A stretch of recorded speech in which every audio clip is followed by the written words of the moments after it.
Add task. Select the limitation period.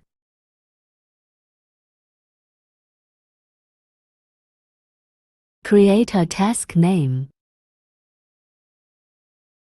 Select the user. Select the key. Choose the locks you need. Create the task successfully. Deliver the task. Select the key.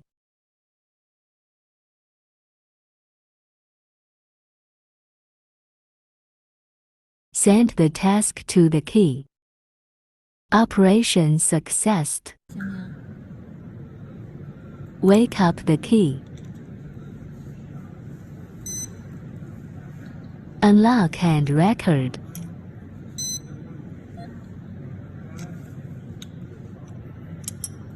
The lock beam is restored manually. Lock and record.